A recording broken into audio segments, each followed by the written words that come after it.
टीकमगढ़ में लोकसभा को लेकर हुई महत्वपूर्ण बैठक। लोकसभा क्लस्टर प्रभारी भूपेंद्र सिंह हुए शामिल। पत्रकार वार्ता में पत्रकारों से हुए रूबरू। टीकमगढ़ शहर के एक निजी गार्डन में टीकमगढ़ लोकसभा की तैयारियों को लेकर महत्वपूर्ण बैठक हुई, जिसमें मुख्य अतिथि के रूप में टीकमगढ़ लोकसभा के लिए भाजपा लोकसभा क्लस्टर प्रभारी पूर्व मंत्री व खुरई विधायक भूपेंद्र सिंह उपस्थित रहे। बैठक में टीकमगढ़, जतारा, खरगापुर, पृथ्वीपुर, निवाड़ी, छतरपुर, महाराजपुर व बिजावर विधानसभाओं के वरिष्ठ भाजपाई नेता, वर्तमान व पूर्व भाजपा जिला अध्यक्ष, विधायक, समस्त जिला पदाधिकारी, मोर्चा अध्यक्ष, मंडल अध्यक्ष, महामंत्री व वरिष्ठ कार्यकर्ता गण उपस्थित रहे। प्रभारी भूपेंद्र सिंह ने कहा, इस बार 51% वोट प्राप्त करने के साथ प्रधानमंत्री नरेंद्र मोदी के नेतृत्व में लोकसभा चुनाव में इतिहास रचेंगे। सरकार की रीति नीति आम जन तक पहुंचाना है हमारा उद्देश्य है। इस अवसर पर हरिशंकर खटीक, विधायक अमित, अध्यक्ष भाजपा राकेश गिरी गोस्वामी, पूर्व विधायक अनुराग वर्मा, सांसद प्रतिनिधि विवेक चतुर्वेदी। टीकमगढ़ से परशुराम अहिरवार की रिपोर्ट। जी सर, बताएं।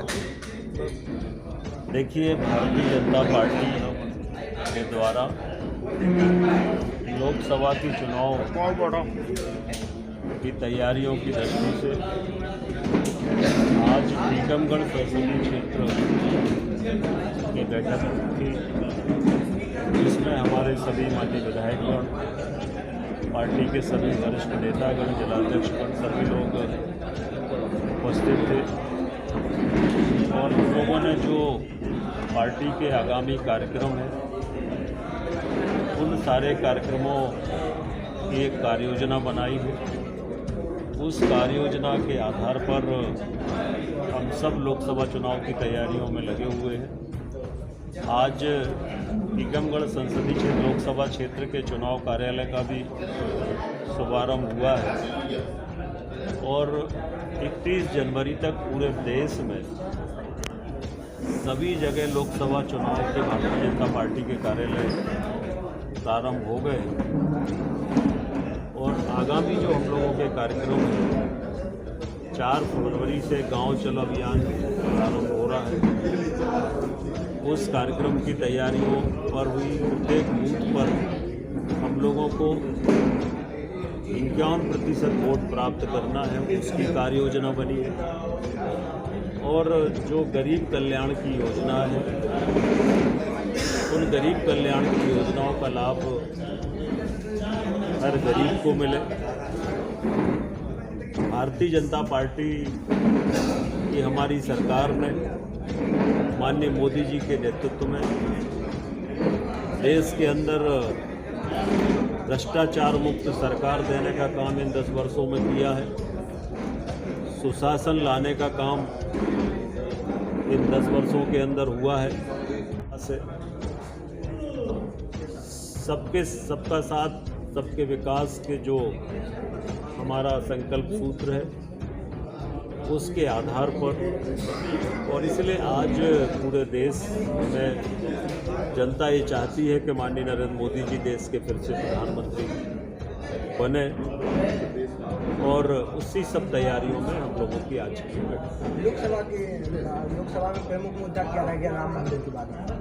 देखिए, लोकसभा में हम लोग विकास के आधार पर जो हमारी योजनाएं हैं देश के विकास की,